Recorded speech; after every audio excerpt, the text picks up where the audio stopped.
Hello class, in today's video we're going to be looking at organic chemistry. The learning intention of today's video is we're going to know what organic compounds are, we're going to know what hydrocarbons are, to know the three main families of hydrocarbons, and lastly we're going to develop an understanding on how we actually name and draw simple hydrocarbons. The first part of today's lesson is we're going to be looking at what is organic chemistry. Now, organic chemistry is a subfield within the chemistry subject where we're going to be looking at organic compounds. Organic compounds are compounds, meaning that they make up of one or more than one atom, and they are mainly comprised of carbon atoms that are covalently bonded to other elements. And these other elements are generally non-metals, which include hydrogen, oxygen, or nitrogen. The key word over here is or, so it doesn't necessarily have to bond to either one of these elements, but they generally bond to one of these three elements over here as shown. Now remember, covalently bonded meaning that in these particular molecule, the atoms itself, they're going to be sharing electrons in order for it to become stable. So if you look down below, I've actually got three organic compounds over here. So the first one over here is I've got the chemical structure of sucrose. Now sucrose is pretty much the chemical name of the sugar that we use for our food. Over here in the middle, we've got paracetamol, which is a commonly used drug. And on the right hand side, I've got octane, the chemical structure of octane, which is the active ingredient found in petroleum that we use to refuel our cars and for transports and stuff like that. Now, in all of these three examples over here, they all comprise of carbon atoms predominantly, okay? And these carbon atoms can either be bonded to hydrogen atoms, which can be shown over here. They could either be bonded to oxygens, or they could even be bonded to other elements as well. Now, the reason why we really want to study this particular subfield within chemistry is because it actually plays a really important role in the synthesis or the development of drugs, plastic fuels, and other applications as well. But what we're only going to be looking at, just for the purposes of this subject as well as VCE, is we're going to be looking at a specific category within organic chemistry, which are referred to as hydrocarbons. And what I have over here on the right hand side is an example of a hydrocarbon. And as given by its name, a hydrocarbon is pretty much an organic compound that only comprises of carbon and hydrogen atoms. So as you can see here, I've got the definition of a hydrocarbon. So a hydrocarbon is an organic compound that only consists of hydrogen, so that's kind of in the name, as well as carbon. Now, I've got down below, I've got some very simple molecules that are considered to be hydrocarbons, and each of these molecules kind of differ slightly in terms of the way it's bonded, but also by its chemical structure as well. And because they kind of have different chemical structures and different bonds, we can kind of divide these hydrocarbons into separate families, okay? So as you can see over here, we can kind of separate this into four broad categories. However, this particular molecule over here, which is a benzene ring, this contains a double bond, and this is it kind of falls under this category over here. So that's why we say there's generally three categories. But because this particular molecule behaves a bit differently, that's why for this particular flowchart, at the very least, that I've taken off the internet, it's shown as a distinct family. But generally, most websites and most textbooks will say that there are three broad categories of hydrocarbons. And as you can see over here, they're based on the way that they're kind of bonded to each other. All alkanes, as you can see over here, contain single carbon-to-carbon bonds. All alkenes contain at least one carbon-to-carbon double bond, and all alkynes at least contain one carbon-carbon triple bond.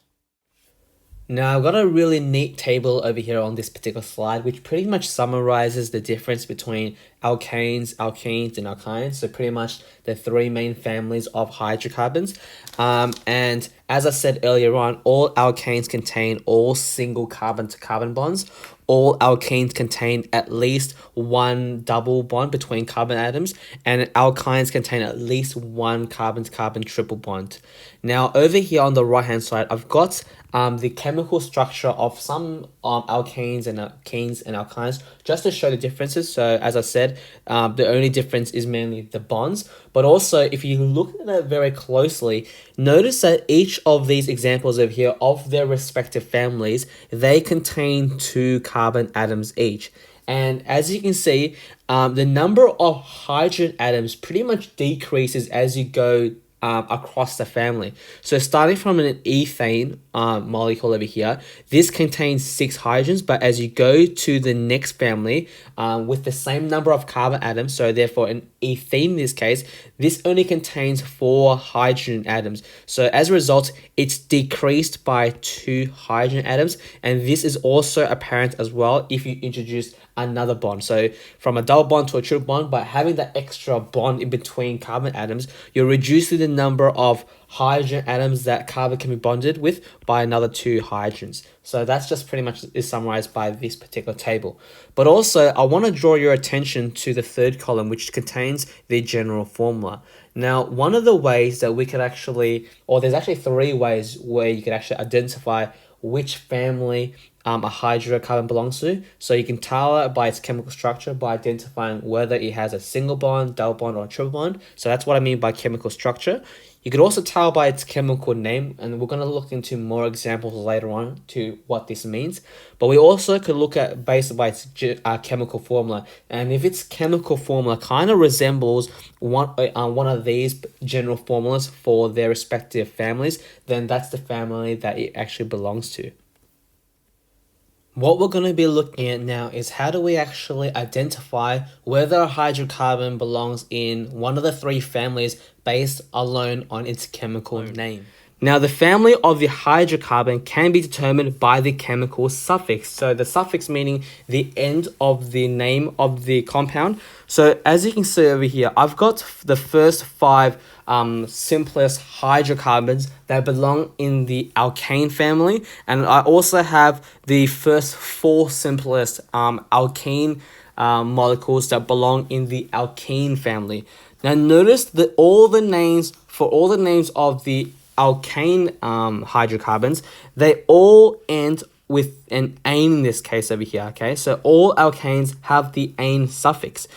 However, if we look at the other alkanes, we can see that all alkanes, they end with an ene, and I don't have one for alkynes, but alkynes would also all end with the YNE suffix, the ine suffix over here. So that we can pretty much identify readily, quite easily, whether something is an alkane, alkyne, based on its suffix. So if its ending matches the ane, then that's an alkane. Ene is alkene, ine meaning it's an alkyne.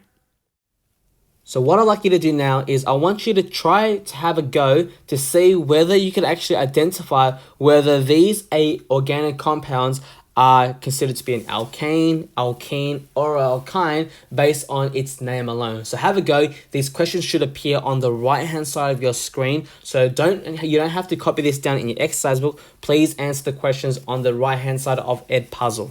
So give yourself 5 minutes or so, and then we'll see how you went. Alright, if you guys done this successfully, we can tell that the first one is going to be an alkane because it has the ane suffix. The next one over here is going to be a alkane as well because it also has the ane suffix. This one's also going to be an alkane because it has an ane suffix. This has an ene, so therefore it's going to be an alkene. This one has the ine suffix, so therefore it's going to be an alkyne. Ene means alkene, ane, alkane, ane, alkane. So this is kind of like very introductory, easy stuff just to get you guys started. We're now going to be looking at the more complex part. It's not really that hard, but we're going to be determining hydrocarbon families based on the chemical formula.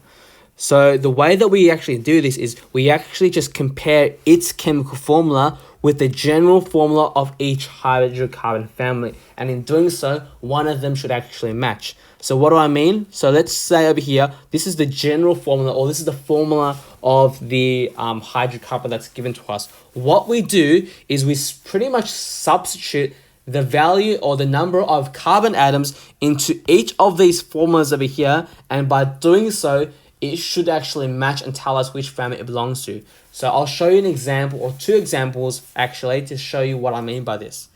So in this case over here, the chemical formula that I've been given is C3H6. So that's the chemical formula of the hydrocarbon. What I want to do is I want to find, is it an alkane, is it an alkene, or is it an alkyne? I've got the 3 steps over here which outlines what you need to do. Firstly, you need to find the value of N, meaning the number of carbon atoms. So in this case over here, the number of N is 3, so N equals to 3.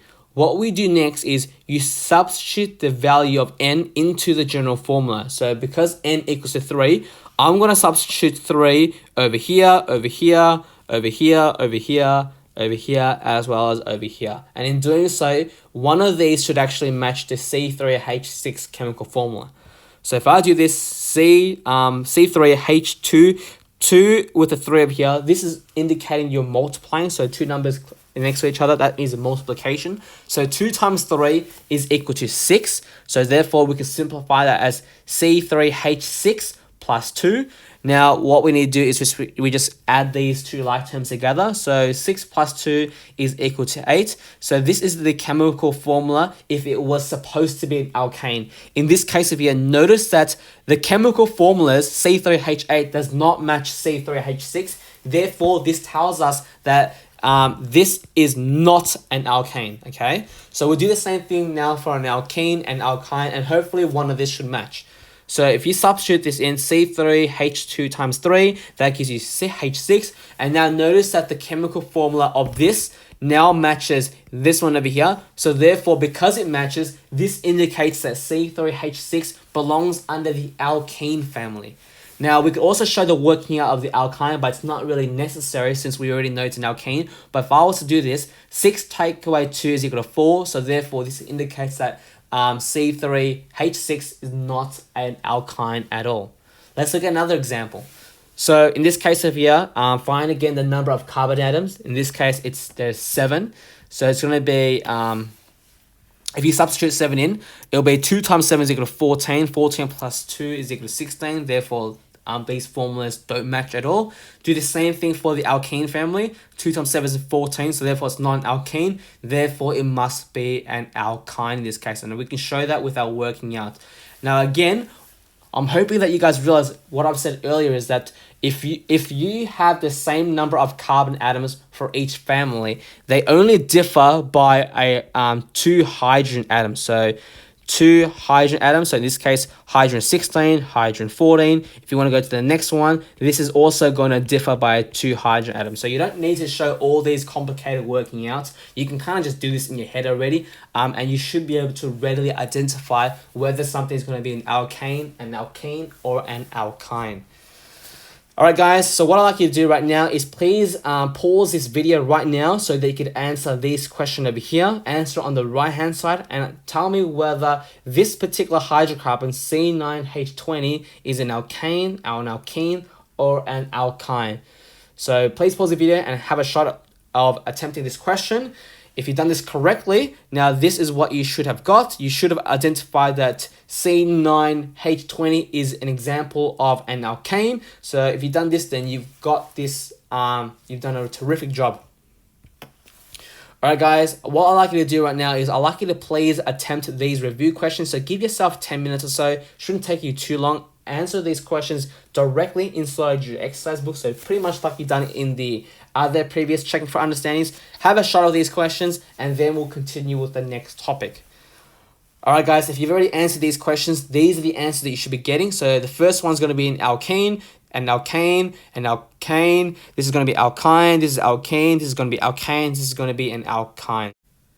Alright guys, I'm pretty sure you guys all smashed it. So just to summarize what we've just learnt, we said that we can identify what family a hydrocarbon belongs to by looking at its chemical structure. So if I've been given the structure already, I can tell whether something is an alkane, alkene, alkyne based on the bonds it has between the carbon atoms. If it has single bonds, it's an alkane. If it's got double bonds, it's an alkene. And if it's got a triple bond, therefore it's going to be an alkyne. I could also tell whether something is an alkane, an alkene, an alkyne based on its chemical name by its suffix. So all alkanes end with ane, all alkenes end with ene, and all alkynes end with ine. And lastly, I can tell whether something is an alkane or an alkene. An alkyne based by its chemical formula by pretty much substituting the number of carbon atoms into each of these three general formulas, and if it matches, then that's the family that it corresponds to. We're now going to be looking at how do we actually name simple hydrocarbons. So this is the last part of today's lesson. And this is pretty much the fun part, I think. So if you have this basic understanding, we could actually do some more complex examples in future lessons if you like. So as you can see over here on the left-hand side, I've got a table that shows you the structure of the first 10 alkanes. The reason why I know it's going to be an alkane is because based on the chemical structure, I can see that this only contains single carbon-to-carbon bonds, and because that they're all alkanes. Since we know this is an alkane, we already know that the suffix of this is going to end with an ane. So the only thing that we need to do in order to actually name this is we just need to know how many carbon atoms there are, and based on this information alone, we should be able to name it, because the number of carbon atoms will determine the prefix of this, okay? So prefix means the start of the name of a word. So in this case over here, the way that we name this is pretty much very, very similar, kind of, to the way that we actually name just regular shapes. So starting from 5 onwards, like how we name a 5-sided shape, a 6-sided shape, a 7-sided shape, this is like pentane, hexane, hexagon, heptagon, nonagon, octagon, decagon, etc., etc. This is pretty much this. It follows the exact same naming system. Okay, so pent meaning 5, hex meaning 6, hept meaning 7, oct meaning 8, 9 meaning non, etc., etc. But when we're naming the first 4 hydrocarbons that belong in the alkane family, they kind of have a different naming system. So in this case over here, this is something that you just have to rote learn itself. So the first one to indicate for 1 carbon, that's meth. For 2 carbons, that's eth. For 3 carbons, that's probe. And for 4 carbons, it's but. So therefore, you'd name this as butane, ethane, propane, butane, pentane, hexane, heptane, and octane. You don't actually need the hyphen at all when you name it. You just pretty much combine these 2 words together to form the chemical name for that respective hydrocarbon. Now, it's pretty much going to be the exact same thing when you're going to be naming alkenes. So in this case over here, we know that these are all alkenes because they have at least 1 carbon-carbon double bond. And we know that all alkenes are always going to end with the ene suffix. As I said earlier on, from 5 onwards, they follow the same general naming style like how we name regular shapes. So it's going to be pentane, pent, hex, hept, and oct. But for the first 4, we have a different naming system, okay? So this is going to be eth, probe, and but. Now you're probably wondering, why is this one over here blank? Is there no alkene that comprises of 1 carbon atom? And the answer to that is no, there isn't. The reason why there is no alkene that comprises of just 1 single carbon atom is because we know that carbon needs 4 bonds, and if it was to kind of form a double bond with hydrogen, this would not be possible at all, because in a double bond, remember, each of these atoms are sharing 2 electrons each, but we know that hydrogen only has 1 electron to share. So it doesn't have an extra electron to share. So therefore, this is not possible at all, okay? So that's why there is nothing in this case over here. And similarly, there's also, it's the same thing for alkynes at all, but I don't have a table showing alkynes. So what I have over here is pretty much a summary that shows you the different prefixes depending on the number of carbons. So as I said, for 1, it's meth, for 2, it's eth, and etc., etc. What I'd like you to do right now is I'd like you to have a go at naming these hydrocarbons, okay? So answer these questions directly inside your exercise book. Give yourself 5 minutes. So again, the strategy is identify the number of carbons. This will correspond to the prefix. Identify whether it's an alkane or an alkene by looking at whether it has single bonds or whether it has double bonds, or by its general formula. Have a go at this and then compare answer with my answers. Now, if you did this correctly, we can see that for the first one, this is an alkane because it only contains single carbon bonds, and it only has 4 carbons. So therefore, it's going to be butane in this case. For this one over here, this is also an alkane. This comprises of 6 carbon atoms. So it's going to be hexane in this case. Says C7H16. So in this case over here, if you try to put N is equal to 7 into each of the general formula, this is going to therefore be an alkane, and therefore it's going to be heptane because it's for 7 carbon atoms. And this one is going to be dec because it's got 10 carbons. Put this into the general formula, this is going to be decane in this case. We've just looked at some examples to name alkanes, but now we're going to be looking at how do we actually name alkenes. And naming alkenes is a little bit more complicated, so hopefully you guys just bear with me.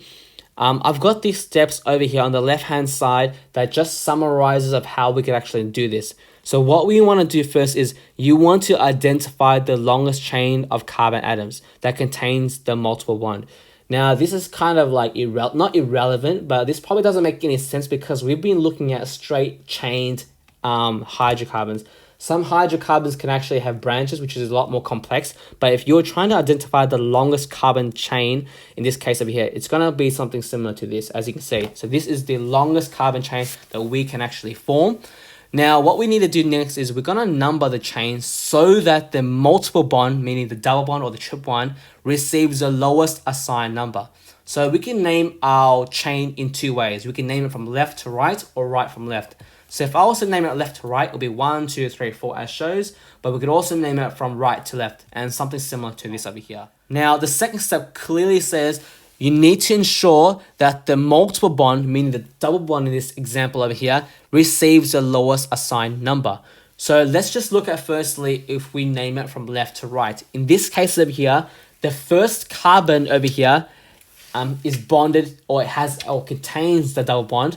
But if you number it from right to left, the carbon that contains the first carbon in the actual structure that contains the double bond now is now going to be the 3 in this case.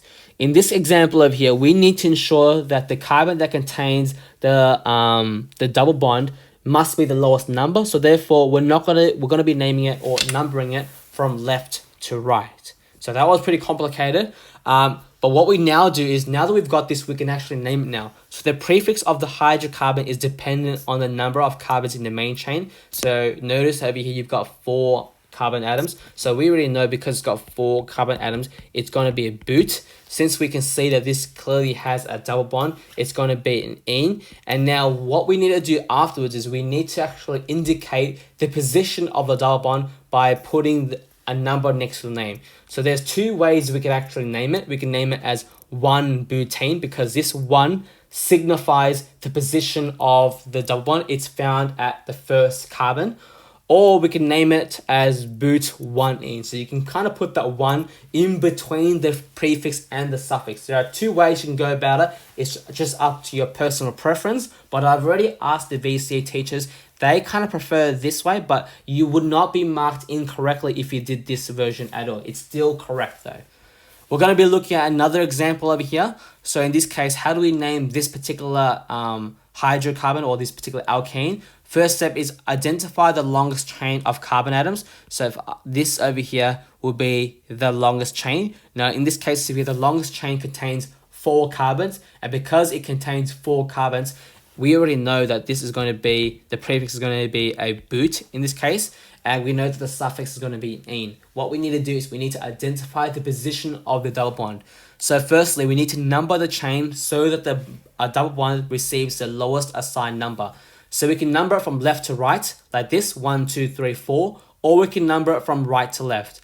In both of these examples over here, the first carbon, if we name it from left to right, is found in positions 2, but if we name it from right to left, the first carbon that contains a double bond also has a position of number 2. And because both of these have the same assigned lowest number, in this case over here, it's going to be named 2-butane or but2ene. So because they're both the same, then this is going to be the answer. But if one of them was lower than the other, then you'd obviously choose the lower one, which was shown in the previous example. So the chemical structure, the chemical name for this particular alkane is 2-butene or but-2-ene.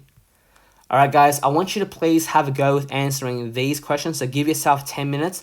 Make sure you're following the steps that I've showed in the previous slide.